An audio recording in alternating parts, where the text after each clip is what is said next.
बचपन की खट्टी मीठी यादों का ये सिलसिला।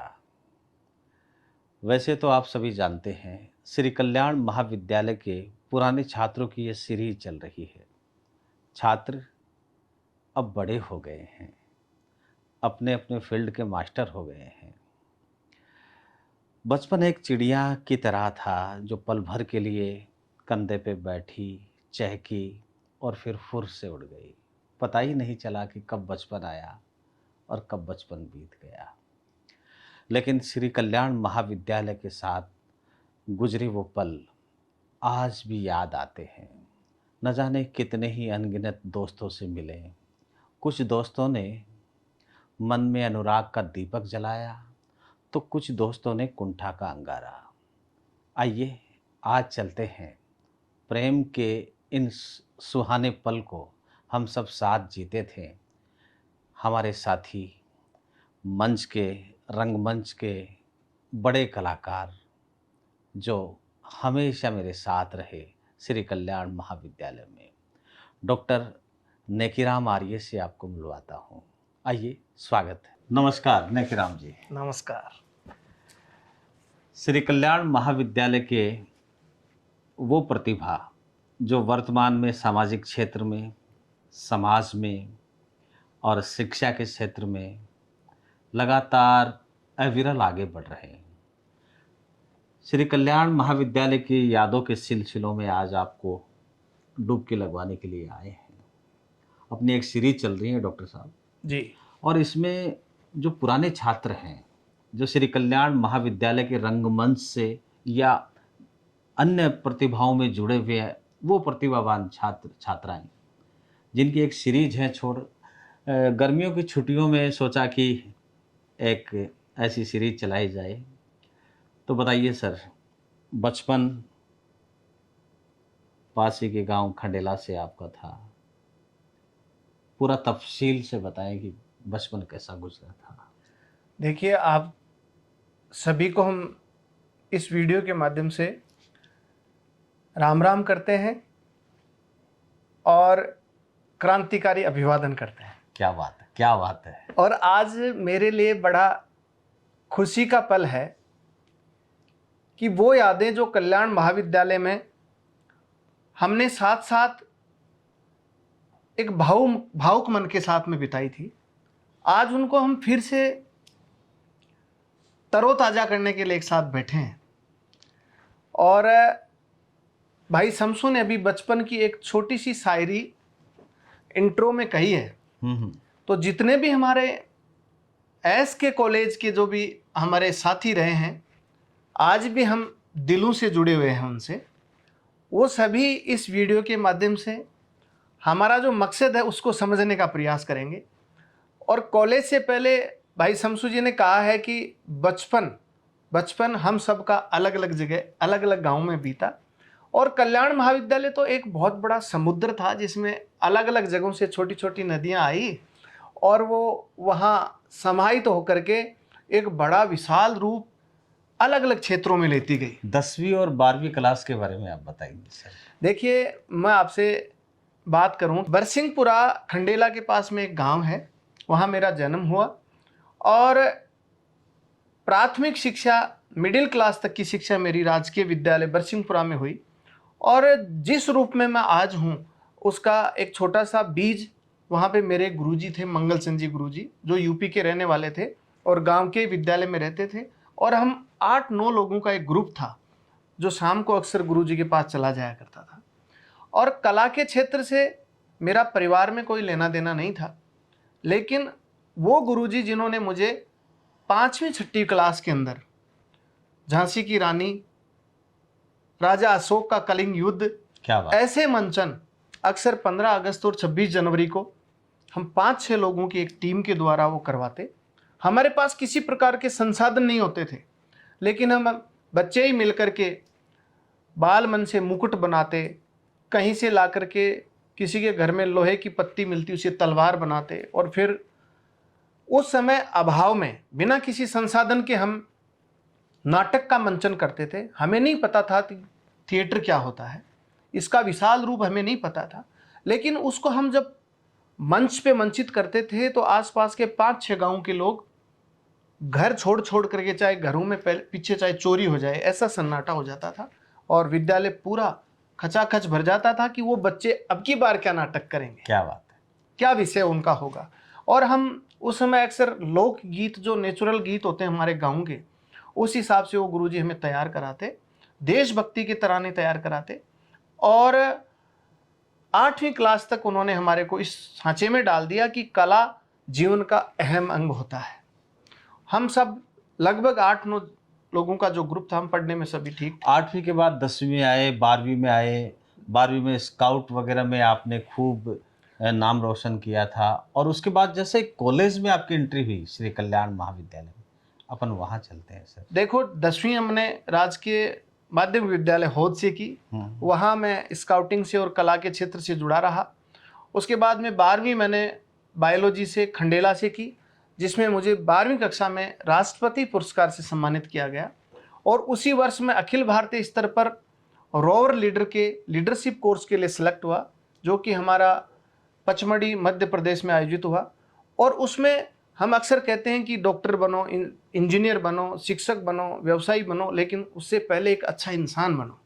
और मुझे प्रत्यक्ष अप्रत्यक्ष रूप से इन जो सह शैक्षिक गतिविधियां हैं, इन गतिविधियों से कोई पैसा नहीं मिला, लेकिन मुझे संस्कार सीखने को मिला। और मेरा जो स्कूली जीवन रहा वो विकट परिस्थितियों में रहा। कई प्रकार की विकट परिस्थितियां उस कालखंड में आई, लेकिन गुरुजनों के और विशेषकर माँ के सहयोग से उनको मैं पार पाता गया। उसके बाद में मैं 12वीं क्लास करने के बाद बड़े अरमान लेकर के सीकर आया जी, और कल्याण महाविद्यालय में एक अनजान से बालक की तरह मैं बीएससी फर्स्ट ईयर में एडमिशन लेके कॉलेज के गेट पे आया, तो मुझे 12वीं क्लास का मेरा एक छात्र दोस्त मिला, जिनके पिताजी डॉक्टर थे खंडेला में, गर्वित सैनी। उसने कहा मैंने बीए में एडमिशन ले लिया है, बायो छोड़ दी है, और मैंने कहा बीएससी में एडमिशन ले लिया है। और हम पवित्र बाल मन से साथ रहने का मन बना लिया कि हम कॉलेज जीवन में मकान साथ लेंगे, साथ रहेंगे। मेरे मन में एक द्वंद्व चलता था कि ये तो डॉक्टर के बेटे हैं, हम साथ साथ कैसे खर्च उठा पाएंगे। लेकिन हमारी जो मनोदशा थी दोनों की एक जैसी थी। फर्स्ट ईयर में अक्सर कॉलेज में कोई गतिविधि नहीं हुई, किसी कारण से मल्लार नहीं हुआ, और द्वितीय वर्ष में जब मैं था वहाँ मल्लार हुआ, और उसमें मुझे एसके कॉलेज का वो मंच, वो पावन मंच मिला, और उसी पे भाई शमसू मिला क्या, और उसी पे अनगिनत साथी मिले जो अलग अलग क्षेत्रों में अपना वजूद रखते थे। और वहाँ पे मैंने महाविद्यालय में एनसीसी ज्वाइन कर ली थी। तो एनसीसी में भी 200-250 के संख्या में कैडेट होते थे जो एक दूसरे के लिए जान लुटाते थे। बीएससी सेकेंड ईयर में जब मैं था उस समय महाविद्यालय में मल्लार का आयोजन हुआ, और मैं जैसा सुन रहा था कि मल्लार एक उच्च कोटि का कार्यक्रम होता है और उसमें बहुत उत्तम क्वालिटी के कार्यक्रम छात्र छात्रों द्वारा प्रस्तुत किए जाते हैं, उस मल्लार का होना और उस मंच को मैं आज भी प्रणाम करता हूँ, पावन प्रणाम करता हूँ कि उस मंच में इतनी ताकत, उसने बहुत सारे लोगों को आइडेंटिफाई कराया। मैं तो आज जो भी कुछ हूँ, एसके कॉलेज सीकर में आने के बाद में उस मंच ने मुझे बहुत ताकत दी। मैं तो अक्सर कहता हूँ कि मंच में बड़ी ताकत होती है कि वहाँ व्यक्ति खड़ा होकर के छात्र छात्राओं का दिल जीत ले और वो अपने हुनर से जीत ले। ऊपर वाले ने मुझे भी एक ऐसा हुनर दिया था। मैं अक्सर एकाभिनय करता था, अक्सर लोक गीत गाया करता था, और उनको मैं पूरे डेडिकेशन के साथ में गाया करता था। जैसे मैं गीत गाता था, किया वार दुश्मन ने मुझ पे घर जाके बतला देना, देश के ऊपर प्राण जा रहे घर जाके बतला देना। वो इतना मार्मिक था कि देशभक्ति के अवसर पर वो फिट बैठता। बिल्कुल। जब आप गाते थे तो श्री कल्याण महाविद्यालय के लड़के लड़कियां वो गीत सुनते थे तो उनकी आंखें सजल हो जाया करती, और आपकी आंखें भी उस समय सजल हो गई थी। एक बार मुझे एक वाकया याद आ रहा है जी। प्रोग्राम का रिहर्सल चल रहा था, प्रोग्राम शुरू होने ही वाला था, आपकी मोटी मोटी आंखों में मोतियों की तरह आंसू टपक रहे थे। आपका आगमन यही था। मैंने कहा अरे भाई क्या बात हुई? तो आपने किसी शायद आपका गाने को कट कर दिया था या कुछ इस तरह का वाक़या था। मैंने कहा चलो चलते हैं। जाके अपन ने बात की और उसके बाद में तुरंत आपने गाया, गाते ही तालियों की बौछार वहाँ होनी शुरू हुई। वो गाना था अपना, मारी तीत रीतन बैल बैठ को लहंगो ले दो। तो अपने दर्शकों के लिए, अपने दोस्तों के लिए वो क्योंकि याद करते हैं। बहुत से ऐसे अनजान मित्र हैं जो मुझे पूछते हैं कि भई वो नेकीराम कहाँ है? मेरे पास यही जवाब होता है, नेकीराम यही है। क्योंकि जबकि मुझको भी ये खबर है, तुम यहाँ नहीं हो, लेकिन ये दिल है जो कह रहा है, तुम यही हो, यहीं कहीं हो।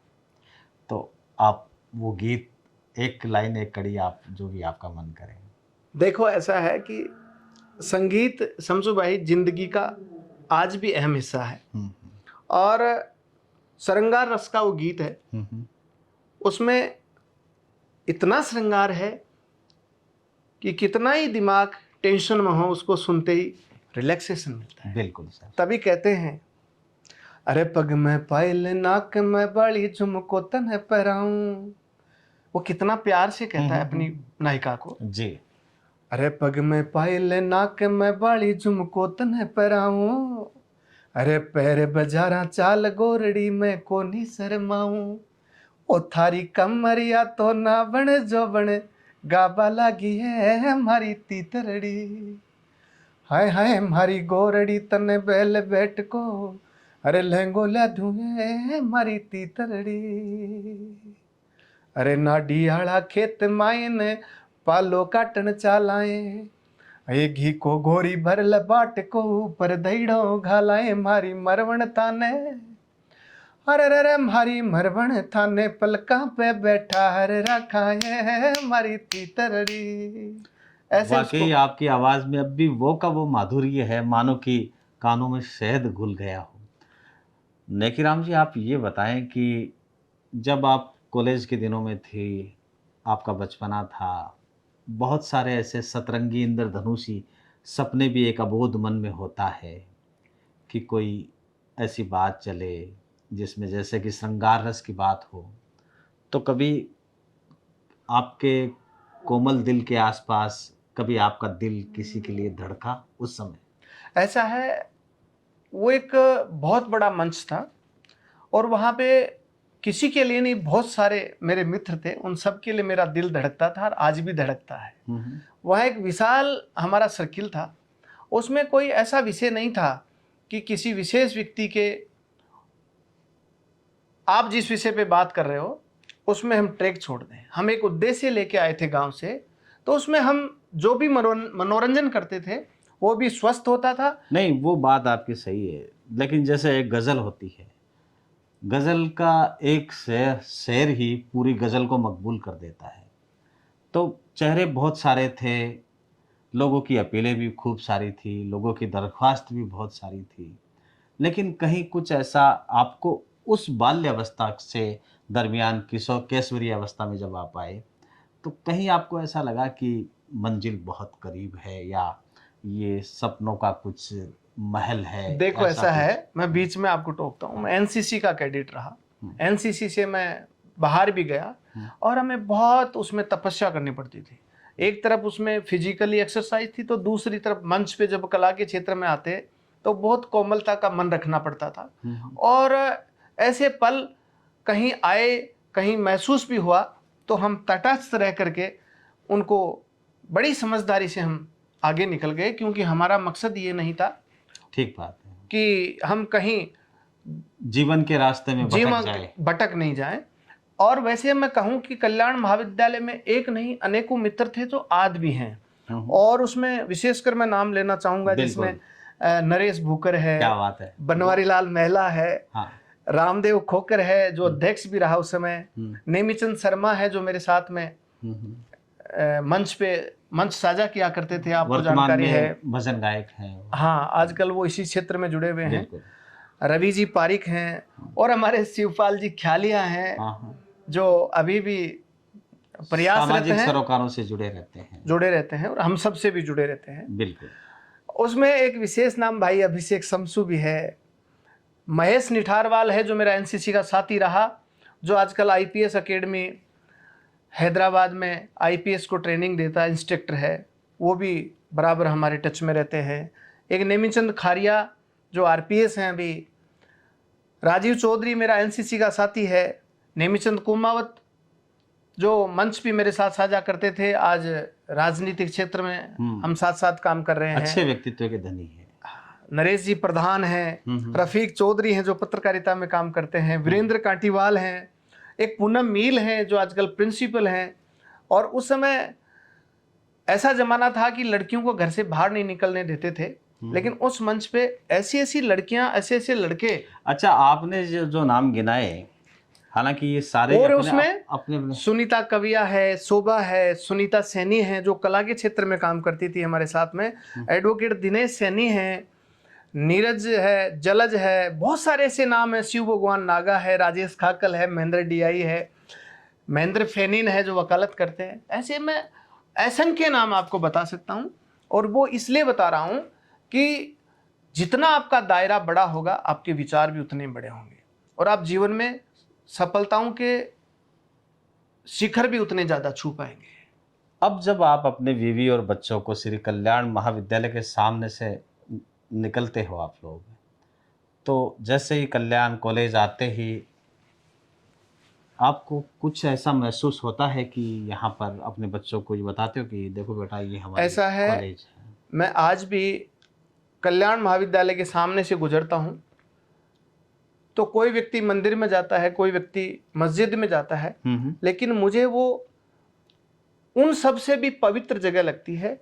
और मैं उसको क्रॉस करता हूँ तो मेरे रोंगटे खड़े होते हैं और मेरे मन में ऐसा भाव आता है कि यही वो द्वार है जिसमें हम आए। उस दिन हमें कोई नहीं जानता था, लेकिन इस कैंपस में इतनी ताकत है कि हम जब वापस वहाँ से निकले तो एक बहुत अनूठा था, अनूठी सी पहचान लेकर के निकले। मंच को नमन करके आप वहां से निकलते हैं? मैं मंच को नमन करता हूँ और मेरे रोंगटे खड़े होते हैं। अच्छा, वहाँ उन समय के जैसे प्रोफेसर, लेक्चरर्स, मैडम्स वगैरह को याद करें अपन आज के इस कार्यक्रम में, तो क्योंकि अपने को कार्यक्रम को सहज रखना है, इमोशन में इतने डूब जाएं कि अपन बात ही ना कर सकें। ऐसा है शमसू जी, तो कोई उस कल्याण महाविद्यालय का जब नाम आता है हम्म। तो मुझे बहुत सारे चेहरे मेरे मानस पटल पे आते हैं। उसमें शिक्षक भी हैं, तो स्टूडेंट साथी भी हैं, और शिक्षक भी एक इस लेवल के शिक्षक हुआ करते थे। मैं साइंस का विद्यार्थी रहा, लेकिन कॉमर्स, आर्ट्स, साइंस तीनों फैकल्टीज के जो हमारे गुरुजन थे वो ऐसे इतना प्यार लुटाते थे। आज भी मैं बहुत सारे शिक्षकों के संपर्क में हूँ। और दाहिल जी हैं जो मेरे पास ही रहते हैं, राम कुमार जी हैं वो पास ही रहते हैं, डॉक्टर कुलकिरण हैं, डॉक्टर कुलकिरण जी गढ़वाल हैं, डॉक्टर अनुपमा जी सक्सेना हैं जिनके साथ मैं अभी अभिव्यक्ति कला प्रशिक्षण संस्थान की के नाम से एक संस्था भी चलाता हूँ। हम बराबर जुड़े हुए हैं। बहुत अच्छी बात, जिसमें बच्चियों को संगीत नृत्य के माध्यम से संस्कार देने का प्रयास कर रहे हैं। जी। बहुत सारे ऐसे हमारे शिक्षक हैं जिनसे हम आज भी जुड़े हुए हैं। तो दोस्तों, इस बीच आपको बता दें कि नेकी राम एक सीधा साधा भोला भाला एक साधारण सा लड़का जब श्री कल्याण कॉलेज में आया तो इनकी कोमलता, इनके मन के भावुकता, और ये इतने सहज और सरल थे कि सब व्यक्तियों को, सब विद्यार्थियों को, सारे लेक्चरर्स को ये अपने से ही लगते थे। ये जब भी चाहे बात 11 नंबर रूम की हो या 33 नंबर रूम की हो या 44 नंबर रूम में जब कोई कार्यक्रम हो रहा हो, फेयरवेल की बात हो, अक्सर सारे लोगों की इच्छा थी कि नेकी राम आए और कुछ गुनगुनाए। तो नेकी राम जी लगातार श्री कल्याण महाविद्यालय में अपना झंडा बुलंद करते रहे, सहज सरल सीधे साधे मन के। एक समय ऐसा था कि कभी साइंस वाले बोलते कि आप हमारी फेयरवेल में आओ, कभी कॉमर्स वाले बोलते हमारी फेयरवेल में आओ। और जब वो मल्हार कार्यक्रम होता था उस समय तो सारे लोग दांतों तले उंगलियां दबा लिया करते थे, क्योंकि किसी भी प्रोफेशनल गायक की आवाज़ भी इतनी सुरीली नहीं थी जितनी कि छोटे भाई नेकी राम की थी। तो उन पलों को याद करते हुए आज खुशी होती है और मुझे बहुत अच्छा लगा आपसे मिलकर, और वो भी इस कार्य के पर्पज से। ऐसा है, आपको ही अच्छा नहीं लगा मैं पिछले 10-15 रोज से आपने जो ये सीरियल चला रखा है, सीरीज चला रखी है, इस सीरीज में मैं इतना उत्साहित रहता हूं कि कल किससे मिलने वाले हैं। मैं हर वीडियो को गौर से सुनता हूं और मैं छोटे बच्चों से या युवाओं से ये कहना चाहता हूं कि हर वीडियो कोई ना कोई मैसेज छोड़ता है, क्योंकि ये वीडियो बनाने का हमारा मकसद ये है कि आज से 10-15 साल पहले, 20 साल पहले जो एक छात्र जीवन था, उससे निकल करके कौन सा छात्र किस फील्ड में काम कर रहा है और किन परिस्थितियों से वो निकला था। तो अपन चलते हैं बात श्री कल्याण। कोई घटना ऐसी याद आ रही है जो आपके मन को कचोटती हो या कोई दुखद हो श्री कल्याण महाविद्यालय की? ऐसा है, कल्याण महाविद्यालय में एक बार ऐसा वाकया हुआ जो मेरे मानस पटल को बहुत हद तक छू के गया। मंच पे बहुत बड़ा विशाल कार्यक्रम चल रहा था। भंवरलाल जी वर्मा जो राजस्थान सरकार में जेल मंत्री थे, वो मुख्य अतिथि थे, और वहाँ एक भीड़ में से ऐसा एक हुड़दंग हुआ जिसमें बहुत सारे छात्रों को चोटें आई और उसके बाद में पूरे कॉलेज को पुलिस वालों ने घेर लिया। और उस समय जो निर्दोष बालक पढ़ने आए थे और उस कार्यक्रम को देखने आए थे, उनमें से बहुत सारे छात्रों को चोटें आई। वो दृश्य देख करके उस दिन थोड़ा सा मन दुखी हुआ कि इतना सारा यूथ इस कॉलेज में है और इतना भव्य कार्यक्रम चल रहा है और फिर भी यहाँ ये लड़ाई किस वजह से हुई। बहुत बड़ी लड़ाई हुई और एक ही गेट उस समय खुला था, उसी गेट से सब बच्चे निकले, भगदड़ मच गई, समझ में नहीं आया कहाँ से कैसी लड़ाई हो गई। उस दिन मेरा मन दुखी हुआ। बच्चे मतलब स्टूडेंट पीछे से कूद गए, बच्चे क्या हमारे जो साथी थे वो पीछे से दीवारों से कूद गए, नीचे गिरे, पैर फ्रैक्चर हो गए। आज मैं शिक्षा में काम करता हूँ, बीएड। खैर अपन तो जैसे खूबसूरती की बात करते हैं, उन पलों को याद करते हैं, खट्टी मीठी यादें हैं श्री कल्याण महाविद्यालय की, और कुछ ऐसे सुखद पल जो आज भी आपको अच्छे लगते हो उनका जिक्र आप करें। अक्सर हम जब मल्हार कार्यक्रम होता था, जनकार भी होता था, उसमें हाँ, 1-2 बार हुआ था। जो कार्यक्रम होता था उससे 15-20 दिन पहले ही उसकी तैयारियां शुरू हो जाती थी। एक महीने पहले, कभी 18 दिन तक, कभी 22 दिन तक, कभी 1.5 महीने तक। सिंधी जी तो बता रहे थे कि पहले तो कार्यक्रम बहुत ही बड़ा भी होता था और पूरे हफ्ते भर चलता था, रात को भी होता था। हाँ, रात को ही होता था प्रोग्राम। तो और आपके आने के बाद दिन से शुरू हो गया था। तो दिन में क्या वो ग्लैमर नहीं रहता। ऐसा है, उस समय जो फंक्शन होता था उससे 15 से 20 दिन पहले अलग अलग कमेटियां बना करके स्क्रीनिंग का कार्यक्रम चलता। हाँ। और फिर उसमें अलग अलग स्टेज पे संख्या कम करने के लिए स्क्रीनिंग होती और लास्ट में जो बच्चे बचते सिलेक्ट हो जाते, उसकी एक स्क्रीनिंग कमेटी होती थी जिसमें बहुत सारा स्टाफ अलग अलग लगा होता था। विशेषकर शशि इंदुलिया मैडम बैठे होते थे, संपत्ति मिश्रा बैठे थे, अनुपमा जी सक्सेना होते थे, मंजू गुप्ता जी होते थे, सेला डागा होते थे, ऐसे बहुत सारे। और जिस दिन स्क्रीनिंग होती उसमें ये लिस्ट आती कि ये फला फला कार्यक्रम फाइनल कार्यक्रम के लिए सिलेक्ट हुए। उस दिन जो अनसिलेक्ट होते थे उन छात्र छात्राओं का मन बड़ा मायूस होता था। और फिर उसको एक अच्छा, बहुत सारे तो थे जो रिहर्सल रूम में एंटर होना चाहते थे, वो आपका और मेरा सहारा लेके कि यार कैसे भी एंटर करा दे, क्योंकि उनको वो लड़कियों का नृत्य देखने का ही शौक था। उस समय बहुत सारे ऐसे भी वाकयात है। और फिर उसमें ये लगता कि कल कार्यक्रम है तो हम उसी धुन में चलते। अच्छा, जो रिहर्सल होती थी वहां पे गेट पे अपने वीडी सिंधी साहब रहते थे। सिंधी साहब उस समय बड़े ही दबंगई अंदाज में रहते थे, जैसे कि हिंदुस्तानी फिल्म जगत में जैसे अमरीश पुरी का एक दबदबा था, तो वैसे ही वो आते थे, बोले सर मैं ये गीत गाना चाहता हूँ, तो सिंधी सर बोलते थे सुनाओ, तो इतना कहते ही सामने वाला ध्वस्त हो जाता था। हालांकि अलग दौर था, गुरुदेव लगातार सबके मन पे छाए रहते थे, लेखराज जी गढ़वाल साहब भी थे। तो ये बातें हैं, बड़ी याद तो आती होगी। और कुछ याद आ रहा तो आप बताइए सर। ऐसा है, उसके बाद में मैं इस फील्ड से जुड़ा रहा। मैं राजस्थान विश्वविद्यालय चला गया, वहाँ मैंने ड्रामेटिक्स में पीजी किया रजिस्टर्ड नाटक किए, लेकिन इस कला के क्षेत्र को मैं छोड़ अपना नहीं पाए। प्रोफेशन नहीं बना पाया और छोड़ भी नहीं पाया। तो कोई संवाद आप, कोई प्ले का आप बताए अपने दर्शकों। महाराज की जय हो। हाँ। हम एक नाटक करते थे, अंधेर नगरी चौपट राजा जी। और उसमें लीड रोल मुझे मिलता था। और मैं अक्सर यही व्यंग्य होता था कि किसी भी राज्य का, किसी भी नगरी का राजा अगर मूर्ख हो तो उस राज्य का भला कोई नहीं कर सकता। और उसमें एक संवाद आता था, जो भी पात्र होते थे आपस में जब संवाद करते तो बोलते महाराज की जय हो।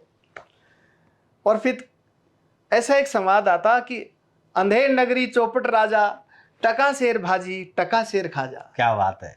ये प्ले के वो सीन हैं। ऐसे ही जब रविंद्र मंच और जयपुर में हम गए थे तो वहाँ पर एक महारती नाम का नाटक था। उसमें एक संवाद था। हालांकि ये रोल मैंने तो नहीं किया था, लेकिन मैं सुनता था क्योंकि वर्कशॉप चलती थी एक एक डेढ़ डेढ़ महीने। तो वहाँ पर एक संवाद था, वो ये था, अभी तक तेरी हर बात को मैं ये सोचकर माफ़ करता रहा हूँ कि तू एक बच्चा, अबोध, नादान और मूर्ख है। लेकिन आज तूने ये साबित कर दिया कि सत्ता की मद में तू ये भी भूल गया कि मैं कौन हूँ। तूने मुझे नहीं जाना, मुझे नहीं पहचाना। मैं कृष्ण हूँ, जिसके क्रोध से पूरा ब्रह्मांड कांपता है और जिसके प्रेम से पूरा संसार तरसता है। ये संवाद इस तरह के थे, कितना मजा आता था उन दिनों। ये जो रचनात्मक क्षण थे वो आजकल संस्थाओं में कम हो गए हैं। कम हो गए। रचनात्मक जो गतिविधियां थी वो व्यक्तित्व निर्माण का काम करती थी, संघर्ष से लड़ने का काम सिखाती थी। एक बार आपका डायलॉग खराब हो गया, दोबारा 3 बार 4 बार 3 दिन तक एक ही नाटक का रिहर्सल चलना, उसको स्क्रिप्ट को याद करना और उसको समाज के सामने ला करके मूल भाव का मैसेज देना। जब आपका मंचन का जो कला है वो प्रभावी होगी तो ही आपका प्रभाव छोड़ पाएगा मंचन, वरना तो नहीं छोड़ पाएगा। उसके बाद में हालांकि मैं अक्सर हर चीज़ को सीखने का प्रयास किया। नहीं, बिल्कुल, आप एक बड़ा नाम है। मैंने बीएड किया के क्षेत्र में, फिर मैंने एलएलबी किया, मैंने शिक्षा में पीएचडी किया। और इन सब चीज़ों से मैं ये कहना चाहता हूँ कि प्रत्यक्ष कोई नौकरी के लिए नहीं किया। मैं सेना में नर्सिंग ऑफिसर सेलेक्ट हो गया था, एनसीसी का बेस्ट कैडेट रहा। सेना के ऑफिसर का इंटरव्यू दिया, उसमें मेरा सिलेक्शन नहीं हो पाया। 2 बार मैं एसएसबी गया, लेकिन मेरा मन में कहीं ना कहीं ये चीज़ चल रही थी कि मुझे समाज के बीच में रह करके सामाजिक सरोकारों से जुड़े हुए कामों को करते रहना है, क्योंकि वो मेरी मूल रुचि है, मुझे अच्छा लगता है। तो डॉक्टर साहब, अब समय हो गया है, समय की कुछ अपनी बाध्यताएं हैं और आप ज़रा अपील करें अपने जो साथी है श्री कल्याण महाविद्यालय के, जो एक टक लगातार देख रहे हैं। बहुत से साथियों की आंखें भी सजल हो गई होगी उन पलों को याद करके, उन लम्हों को याद करके। बहुत सी लड़कियां हैं जो कि आपके गीत की उस समय भी दीवानी थी और कई जगह से आज भी दीवानगी वैसे ही नज़र आती है। तो अब हमें आप इजाज़त दीजिए, आप अपने छोटे भाई बहनों को क्या संदेश देना चाहते हैं? मैं इस वीडियो के माध्यम से यही कहना चाहूँगा, मेरे जो भी साथी हैं या अभी कल्याण महाविद्यालय में अध्ययनरत हैं, हालांकि कल्याण महाविद्यालय अभी 4-5 भागों में विभक्त हो गया है, उतनी ऊर्जा एक जगह वहाँ नहीं बची है, लेकिन फिर भी मैं मेरा जो पावन संस्थान है उसके माध्यम से, इस वीडियो के माध्यम से भाई अभिषेक जी समसू के माध्यम से एक कहना चाहूँगा कि अभी जो दौर चल रहा है वो बड़ा संक्रमण का दौर चल रहा है। इस दौर में अगर आप हमसे कुछ सीख लेना चाहते हो तो हम तो यही कहना चाहेंगे कि जैसी भी परिस्थिति हो, जिस समय आपका जो समय चल रहा है उस धर्म को निभाएं। जब पढ़ने का समय चल रहा है तो आप पढ़ने के प्रति कोई भी कंजूसी नहीं करें, क्योंकि ज़िंदगी बड़ी सुहानी है अगर आप समय पे अपना धर्म निभाएंगे। आज हमारा पढ़ने का धर्म नहीं है, हम सामाजिक जीवन में जो व्यवसाय है वो कर रहे हैं, हमारे दायित्व पूरा कर रहे हैं, लेकिन हम आपको यही कहना चाहेंगे कि जो आपके अंदर खूबी है ऊपर वाले ने जो आपको खूबी दी है, वो चाहे बोलने की हो, चाहे गाने की हो, चाहे अभिनय की हो, चाहे पढ़ने की हो, उसको बाहर निकालिए। एक वो निकराम जी आपका वो एक गीत था, मुझे आज भी याद आता है। वो गीत था गरीबों का पसीना, उसकी एक कड़ी अगर आप सुना दे तो ये वीडियो मैं सार्थक हो प्रेरणा जाएगा। के लिए, आपने सही याद दिलाया, मैं प्रेरणा के लिए 2 लाइन आपको बताना चाहूँगा। उसके बाद उस गीत की 2 लाइन जो ये छात्र गरीब कहते हैं, गुरबे और काश्तकारों के लिए ये पंक्तियां हैं, आप सुने। किस्म की किस्मत बुलंद होती है, मात्रा की यात्रा शमसू जी बहुत छोटी होती है। किस्म की किस्मत बुलंद होती है, मात्रा की यात्रा बहुत छोटी होती है। महत्वाकांक्षा का मोती कर्मठता की सीपी में पलता है। फूल की सुगंध तो केवल हवा की दिशाओं तक जाती है मेरे यारों, लेकिन हमारे सद्गुणों की सुगंध समाज और राष्ट्र के कोने कोने तक जाती है। बहुत सुंदर। तभी कहता हूं कि गम पे क्या सजाए दिल,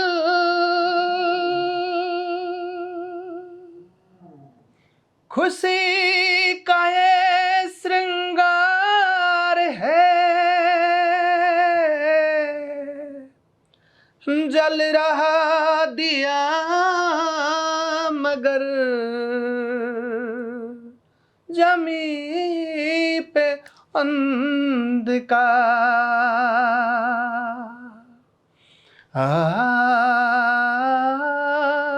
ओ,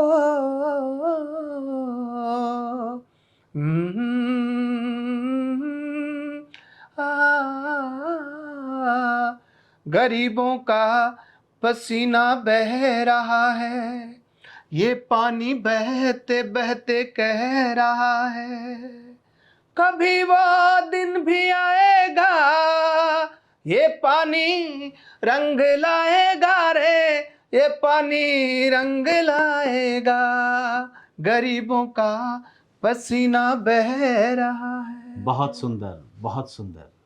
आज की वीडियो को हम यही समापन की ओर ले जाते हैं, इन्हीं पंक्तियों के साथ आपका आपसे फिर मुखातिब होंगे। बहुत बहुत नमस्कार। तब तक के लिए अपना ख्याल रखें, अपनों का ख्याल रखें और श्री कल्याण महाविद्यालय से जुड़ी हुई हर यादों का, हर लम्हों का, हर किताबों का